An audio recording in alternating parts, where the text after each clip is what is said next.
This is Nightly Business Report with Tyler Matheson and Sue Herrera.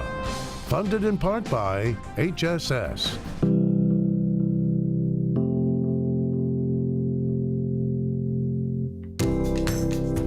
Our value principles are patient first, and we want to deliver the highest quality care.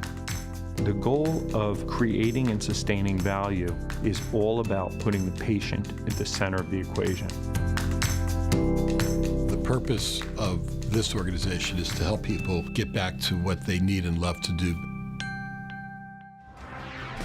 Getting hammered. A key housing statistic gets nailed as housing starts drop double digits in November. And now, builders and buyers alike must confront rising interest rates. Shifting into reverse, could renegotiating the trade deal called NAFTA cause the auto industry to lose jobs, not save them? Five-Star Fund, our top-ranked market monitor, has a list of stocks he says could rise 20% over the next year and a half. Those stories and more tonight on Nightly Business Report for Friday, December 16th. Good evening, everyone, and welcome. Home building slowed down last month. Housing starts, which measure the number of homes that broke ground, tumbled from a 9-year high. According to the latest report from the Commerce Department, starts dropped by more than 18% in November. That was the largest decline in almost 2 years. As we've been reporting, the housing market is in need of new homes. Inventory has been persistently low, which has helped prop up prices. And some leading economists say that although the housing market remains on solid footing, the data may be the latest sign of slower economic growth in the fourth quarter. And while many do expect the housing market to remain on that solid footing, it is getting more expensive to finance a home. Mortgage rates are now at their highest levels in more than 2 years, and as Diana Olick explains, payments are also going up for people with home equity lines of credit. Interest rates are rising, and while most homeowners today have fixed-rate mortgages, millions of them also have home equity lines of credit, or HELOCs, which are suddenly getting more expensive. These second loans are generally adjustable rate tied to shorter-term interest rates, and that means the payment changes once a year. Higher interest rates mean higher payments. HELOCs were all the rage during the loose lending days of the housing boom when homeowners used their properties as ATMs. Originations for HELOCs peaked at just over $367 billion worth in 2005. Their popularity then dropped dramatically along with home values to just short of $67 billion by 2010, according to CoreLogic. Then, as home prices mounted and borrowers regained sizable equity, HELOC originations jumped back again in 2014 and 15 and should reach a collective $173 billion worth this year. Not all HELOC borrowers actually use all of the line of credit, but for those who use some or all of it, they will see higher monthly payments as interest rates rise. The increases could average about $100 or more per month, but depend on the size of the loan. Unfortunately, recent surveys show a large share of HELOC borrowers have no financial plan for these changes, and some are unaware their monthly bills are going up. For Nightly Business Report, I'm Diana Olick in Washington. On Wall Street, stocks closed slightly lower. The major indexes gave up their opening gains after Reuters reported that a Chinese Navy warship seized an underwater drone deployed by an American vessel in the South China Sea. By the close, the Dow Jones Industrial Average dropped 8 points to 19,843. The Nasdaq was off 19, and the S&P 500 fell nearly 4. All of the major averages barely budged for the week. Two Federal Reserve officials are speaking about interest rates just days after the central bank raised them for the first time in a year. The St. Louis Fed President James Bullard changed his outlook because of the recent rise in bond yields and now says there's a need for an additional hike next year. Separately, Jeffrey Lacker, the head of the Richmond Fed, said the central bank will likely need to increase rates at a faster pace than its current outlook would suggest. It was a promise Donald Trump made on the campaign trail. The U.S. should rip up the North American Free Trade Agreement known as NAFTA. He also talked about slapping a 35% tax on Mexican-made vehicles imported into the U.S. And now, as Phil LeBeau reports, we're getting some fresh analysis on how much that would drive up auto costs and possibly hurt the auto economy. Mexican auto plants are running at a record pace, and they're only getting hotter. Since 2009, the number of cars and trucks built south of the border has soared and will soon top 4 million, with almost half of those being shipped up to the U.S. That bothers Donald Trump, and he wants automakers to build more in the U.S., even threatening to slap a 35% tax on Mexican-made vehicles. What would happen if the president-elect did that? The Center for Automotive Research, which is funded by auto manufacturers, estimates the cost of the average vehicle built in Mexico would jump almost $6,500, which would lead to almost 500,000 fewer vehicles being sold in the U.S., and potentially the loss of 6,700 auto industry jobs. Once Donald Trump takes a look at the numbers, he will find a way out of wiggle out of this unfortunate campaign promise. With U.S. assembly lines already running close to capacity, automakers are unlikely to put up new plants in the U.S. Instead, they would likely build some models, like small cars, in other low-cost countries, like China. That's where the Buick Envision is built. India is another option. Ford will import its new small crossover, the EcoSport, from a plant in that country. If we close off Mexico, it becomes a game of whack-a-mole. Like, where else do you close off next? Because they're going to move from other places. For now, automakers are still manufacturing and expanding in Mexico, including Ford, which is moving small car production south of the border. That will free up assembly lines in Michigan to build more trucks and SUVs. But all of that could change if Donald Trump plays hardball once he becomes president and follows through on threats to put a tax on all vehicles made in Mexico. Phil LeBeau, Nightly Business Report, Chicago. And to read more about the potential impact of renegotiating NAFTA, you can head to our website, nbr.com. American voters were clearly comfortable electing an active billionaire businessman as president, and in turn, the president-elect has nominated numerous business people for cabinet positions. Now comes the uncomfortable part, making sure that the new administration's personal business interests don't interfere or compromise with the people's business. Here to discuss how the Trump administration might intelligently avoid possible conflicts of interest is Meredith McGehee, strategic advisor with the Campaign Legal Center. Meredith, I'm glad you're with us. We've never been in a situation quite like this before. Let's separate now the question of the president and the cabinet. Is there a way for us to come up with some way that both deals with the president-elect and his business and his family interests fairly, at the same time as it quarantines those business interests so that he's free to do the people's business in an uncompromised way? Yes, actually, I think in some ways, even though he does have a very complex enterprise, the steps are fairly clear. What he should do and what has been done in the past for the last 40 years has been for the White House counsel designate to sit down with the Office of Government Ethics to look at the portfolio, and at that point they say, okay, here are some interests that you need to divest. Here are some interests that should go into a qualified blind trust, which is run by a totally independent trustee. And that trustee will then be able to make decisions unbeknownst to the president of, are there assets that over time need to be sold off? Are there some where he needs to recuse himself? Are there some that he can hold on to? But this initial step is very important, both in terms of protecting the president. If you're owner and you're not managing it, you're still legally responsible. Absolutely. You know, there was some talk that perhaps he would turn over his businesses and his business interests to his children. But now we have seen his children attend some of the cabinet level meetings, which compromises that particular solution. What's your read on that? Well, they have to, they're kind of having their cake and eat it too at the moment, saying, oh, where we're going to have the business independent and yet at the same time participating in the transition team. Obviously, that's not the clear line that is needed here. But I want to make clear that this is also the kinds of stuff that he is talking about also raises all kinds of serious questions for the president-elect himself. He does not want to be in the position of being legally responsible for any violations that the company he owns may incur, even if he's not managing them.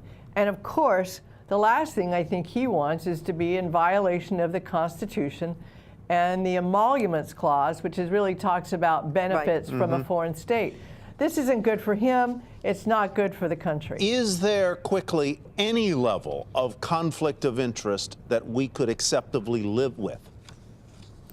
Well, I think you really have to address this right straight on. It's really hard when you're the president, the most powerful position in the world, to kind of say, oh, well, we can live with a little bit of conflict of interest, because there's no need to. The answers here and the steps are actually quite easily taken when you decide that this is the job that you want to take. He made that decision, and so now I think it's just a matter, I'm glad to see that he said this is visually important. He has recognized that. Meredith, thank you very much. Meredith McGehee with the Campaign Legal Center. And still ahead, taking stock, looking for some names that could see big returns over the next year. Our top-rated market monitor has some of those names.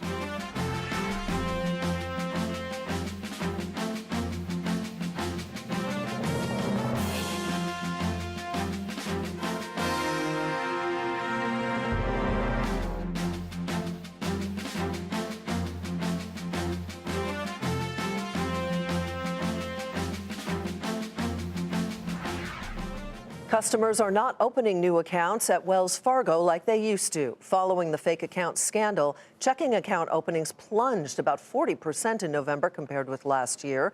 That decline can also be attributed to the scrapping of unrealistic sales goals that former workers say led to the creation of those fake accounts. The head of Wells Fargo's community bank said the company's top priority is rebuilding trust. 'Tis the season for giving and returning those gifts, but dealing with unwanted, used, damaged goods, very costly for retailers. Courtney Reagan is in Mount Juliet, Tennessee, where one company is looking to corner the market on returned goods.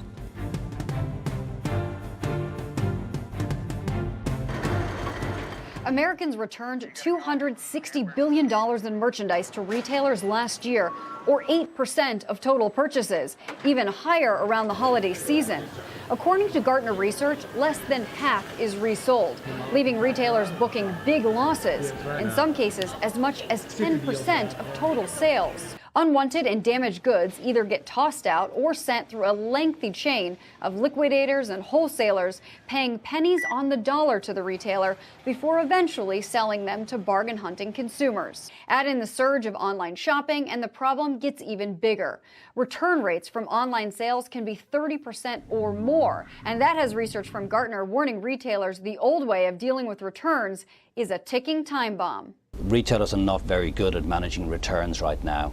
And so unless they invest in their ability to manage returns, the volume of returns coming back will cause problems in their overall supply chain. Best Buy is one retailer that's working on ways to recoup losses associated with returned goods, adding open box merchandise to its store and web inventory, increasing the chances of selling those items at a discount while decreasing losses. But now there's a new option for retailers. Optoro is one company working to disrupt the traditional model for dealing with returns. The company claims its technology finds the best resale price across marketplaces for retailers the moment the return is scanned at the store. Currently, many retailers are getting 15 cents to 30 cents on the dollar for these returns because they're having such trouble economically processing them and getting them to the next best markets. We're able to get them to double and triple the recovery. After merchandise is returned to a retailer, it ends up here at Optoro's warehouse in Tennessee. The bulk of the items are electronics, but there's also health and wellness, home and garden, baby items, and of course, clothing. The goods are tested and inspected, and once they're given a clean bill of health, they're ready for resale on Optoro's retail site Blink.com, Amazon, and eBay.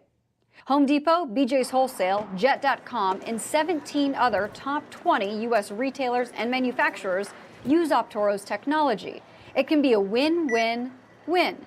Retailers recoup more on returned goods, waste is reduced, and consumers get another discount shopping option. For Nightly Business Report, I'm Courtney Reagan in Mount Juliet, Tennessee. Jan Kniffen joins us now to tell us who the winners and the losers will be this holiday season. He is CEO of J. Rogers Kniffen Worldwide Enterprises. Nice to have you here. Happy holidays. Hey, great to be here. And, I'm wearing my holiday tie. We're into it already. Excellent. Perfect. Who do you think is going to come out on top this holiday season, Jan? Well, the bad news is if you're a brick and mortar retailer, the person that's coming out on top is Amazon. That's not going to change. It was true last year. It's actually been true since 2006. They're the #1 place for gifts right now for anybody that's getting a gift. And the #2 place is Walmart. How is Walmart's online business doing, Jan? Well, since they bought Jet, I'm sure it's doing a lot better. Jet was running at a rate of about $1.4 billion after 14 months of operation. Now they're 16 months old. They were adding 500,000 customers a month.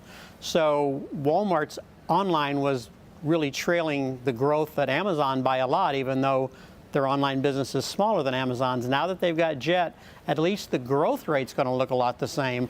I think they can grow this business online at 20 to even 30% a year for a while, because it's off of a fairly small base, and Jet is a really good operator.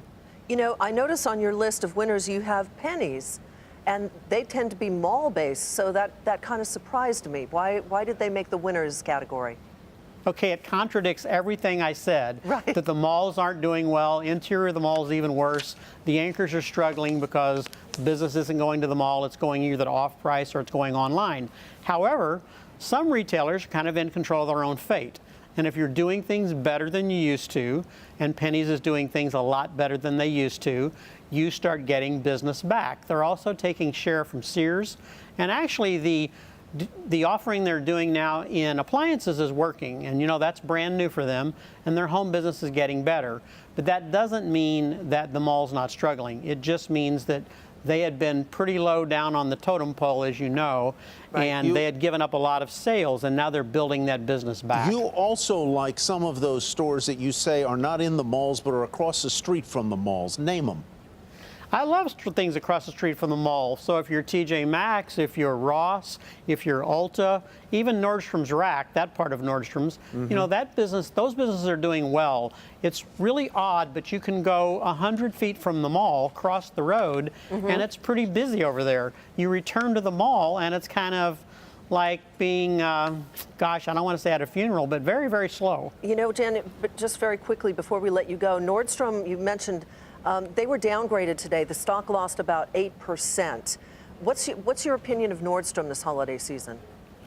I think if you're an anchor at the mall, which Nordstrom's is, you're struggling a little more than other companies. So if you're Nordstrom's, if you're Macy's, other than Penny's, if you're Sears, of course, you're struggling if you're at the mall. And that's going across the board. So do I like what Nordstrom's did with Rack? Yes. Do I like the fact that Nordstrom's is one of the best omni-channel retailers in the country? Yes. And I like the fact that they're good at customer service, but they're trapped at the mall just like everybody else.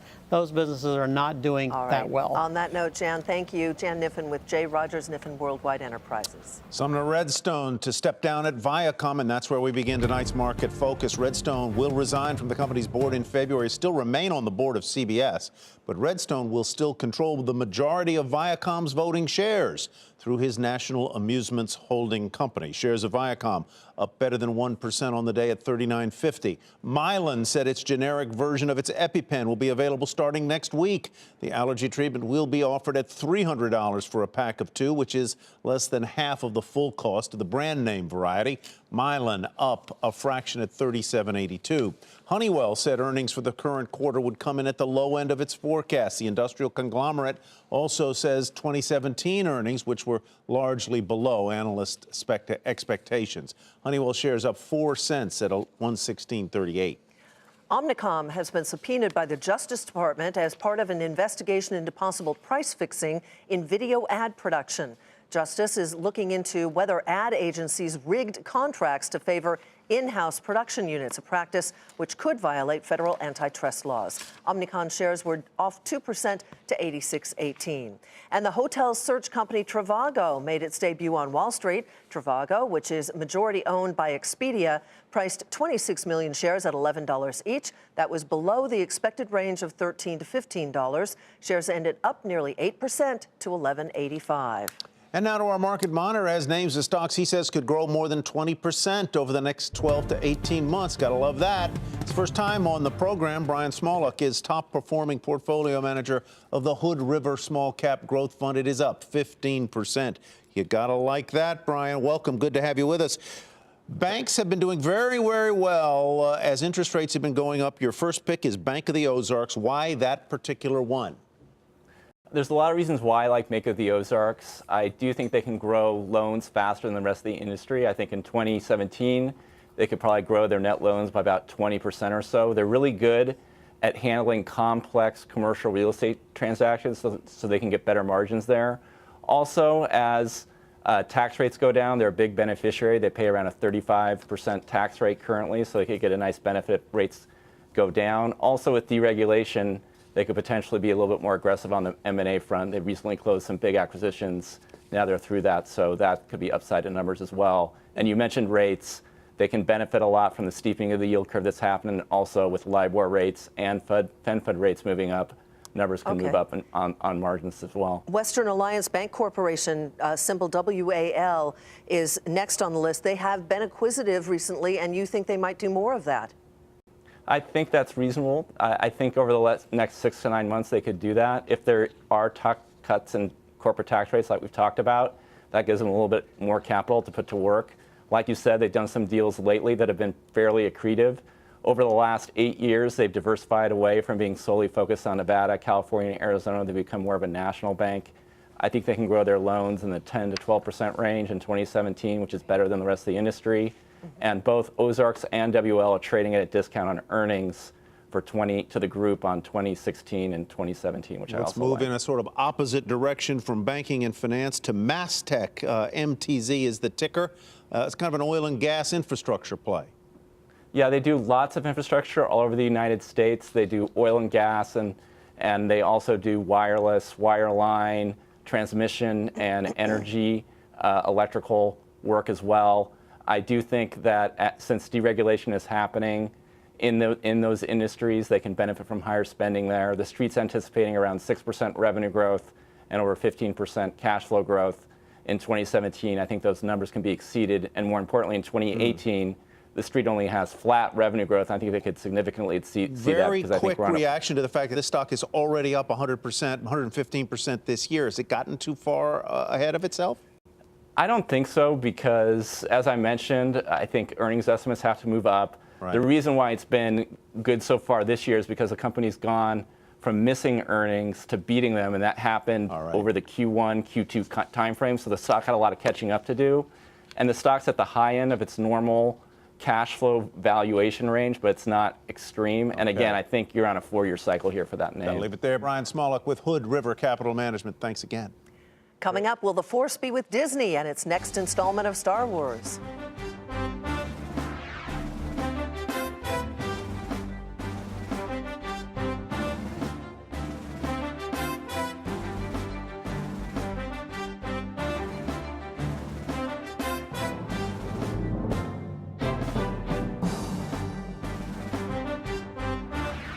Star Wars The Force Awakens set records when it opened last year, and it reinvigorated a massive franchise for Disney.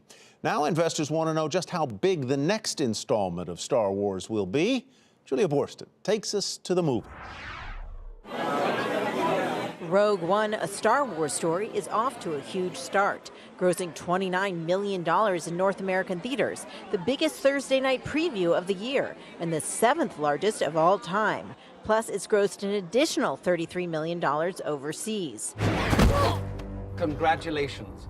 You are being rescued. Please do not resist. The film's expected to gross at least $300 million worldwide this weekend, and it could generate more than $1 billion in total revenue for Disney. Though it's not expected to rake in as much as last year's The Force Awakens, it's a key test of the potential to expand Lucasfilm outside Star Wars' core narrative, with a totally new cast of characters. I think that this is crucial for Disney. It's not just, does this movie do well, but it's the argument that Star Wars can be an annuity business rather than just a flash in the pan couple of successful movies. It's all part of a push to turn Star Wars into an annual event to fuel not just the studio, but also demand for consumer products. The 2 Star Wars lands in the works in Orlando and Anaheim. With Disney shares under pressure on concerns about the health of ESPN, analysts have been looking more closely at the success of the studio, which dominated 1/4 of the U.S. box office this year with 5 of the top 10 films, including Finding Dory and Captain America. And Rogue One could top them all. It's a great thing for our movie theater and for all movie theaters, because not only does it bring people in, but it also encourages them when they come, they want to be able to have concessions, and that also drives sales here at the theater, and also drives sales for other movies as well, because when people come see the movies, it tends to breed more movie-going. And more movie-going is a good thing as Disney heads into some tough comparisons to last year. Piper Jaffray's analyst projects Disney will top $7 billion at the box office this year, a record, and will hit $6.5 billion next year. For Nightly Business Report, I'm Julia Borston in Los Angeles. And that is Nightly Business Report for tonight. I'm Sue Herrera. Thanks for joining us. And I'm Tyler Matheson. Have a great weekend, everybody. Get your shopping done. We'll see you Monday. Nightly Business Report has been funded in part by HSS.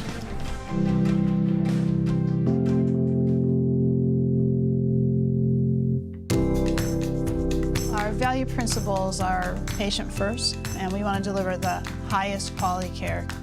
The goal of creating and sustaining value is all about putting the patient at the center of the equation. The purpose of this organization is to help people get back to what they need and love to do